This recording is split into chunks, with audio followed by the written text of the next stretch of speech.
आप देख रहे हैं देश का विशाल न्यूज नेटवर्क न्यूज नेशन 81। इरादा सच दिखाने का। खबर छत्तीसगढ़ के कोरबा से है, जहां भूतपूर्व फौजी मान सिंह सरदार की जमीन सीमांकन की जांच प्रतिवेदन की जानकारी के लिए सरपंच समेत कोनकोना के ग्रामीणों ने किया तहसील कार्यालय का घेराव। ग्रामीणों का कहना है कि फर्जी तरीके से शासकीय जमीन को सीमांकन कराकर अपने पट्टे में दर्ज कराना चाहते हैं। पोड़ी अपरोड़ा तहसील में कोनकोना पंचायत के सरपंच समेत ग्रामीणों ने अधिक संख्या में पहुंचकर मान सिंह सरदार के जमीन की पूर्व में हुए सीमांकन जांच की जानकारी के लिए तहसील कार्यालय का घेराव किया। ग्रामीणों का कहना है सरदार को शासन द्वारा अनुदान में जमीन प्राप्त हुई है, लेकिन उसके द्वारा जमीन खरीदी की बात कही जाती है। अगर जमीन खरीदी है तो रजिस्ट्री पेपर प्रस्तुत करें। तो देखिए छत्तीसगढ़ के कोरबा से नानक सिंह राजपूत की रिपोर्ट। देखो, कोनकोना में एक परमजीत कौर बोल के, ठीक, वो व्यक्ति ने ज़मीन खरीदा हुआ है। उनके अनुसार 1975 के आसपास ज़मीन खरीदा हुआ है, तो उसका वो सीमांकन करने के लिए आवेदन किया हुआ था। इससे पहले भी सीमांकन के लिए कई बार आवेदन किया था, तो चूंकि सीमांकन के कार्य के बीच में ही कई प्रकार की बाधाएं आ गई, आपत्ति किया गया, जिस वजह से सीमांकन कार्य पूर्ण नहीं हो पाया था। तो ग्रामीणों को ये लगा कि सर इसमें तो 6-7 बार सीमांकन हो चुका है, तो क्या बार बार सीमांकन किया जाता है क्या? तो चूंकि सीमांकन का कार्य पूरा हुआ ही नहीं था, बीच बीच में आपत्तियां आ गई थी, तो अंतिम रूप में लास्ट टाइम सीमांकन हुआ था। तो उस सीमांकन से नाखुश होते हुए उन्होंने कलेक्टर ऑफिस में आवेदन किया था। फिर हमारे पास कलेक्ट्रेट से फिर आवेदन आया। कलेक्ट्रेट में जब उन लोगों ने आवेदन किया तो उधर से फिर एक आदेश आया कि इनका सीमांकन किया जाए। तो नियमतः हम एक बार सीमांकन कर देते हैं, उसके बाद दोबारा हम अपने से सीमांकन नहीं कर सकते। वो सरकारी ज़मीन कहाँ गया है ये वो जानना चाहते हैं। जिस सरदार ने ज़मीन खरीदा हुआ है वो कैसे खरीदा, उनका वो रिकॉर्ड चाहते हैं। तो उनका रिकॉर्ड वो यहाँ पर मांग रहे हैं।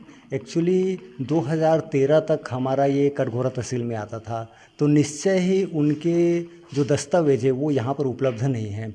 उनको हमने ये बताया कि या तो कटघोरा में मिलेगा या तो कलेक्टर ऑफिस के नकल शाखा में मिलेगा। अगर वो बोल रहा है कि हम पिछले 2-3 पीढ़ी से काबिज हैं और ये भी बोल रहा है कि हमारे पास उससे संबंधित दस्तावेज है, तो अभी परसों ही हम जब सीमांकन करने के लिए गए थे, सीमांकन कार्य पूर्ण नहीं हुआ है।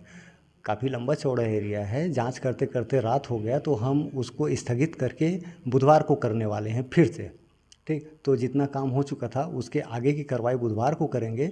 उस व्यक्ति को मैंने 4 दिन का टाइम भी दिया था। उसने बोला सर मेरे पास सब दस्तावेज है, तो मैंने 4 दिन का समय भी दिया है। ठीक है, अगर आपका ज़मीन है तो आप लाइए। ठीक, अब उस हिसाब से हम उसको देखेंगे, अगर वो दस्तावेज प्रस्तुत कर देता है।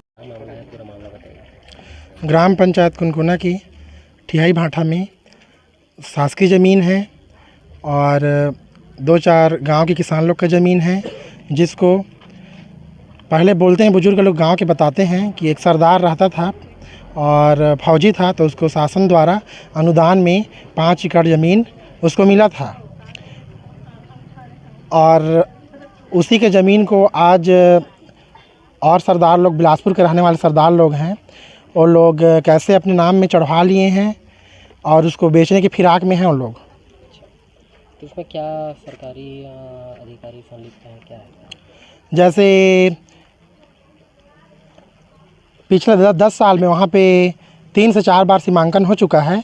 उसमें हम लोग सब लोग उपस्थित थे और सीमांकन में उसका ज़मीन पीछे में निकल रहा था और गांव के बुजुर्ग लोग के बताने के हिसाब से भी पीछे में ही उसका ज़मीन है। सामने का तो शासकीय भूमि है और गांव के अन्य किसान लोग का है, मगर अभी वो फिर उस पहले के नपाई से असंतुष्ट होकर वो फिर जिला से टीम गठित करवाकर वहां से पटवारी और RI लाकर नपवा रहा है।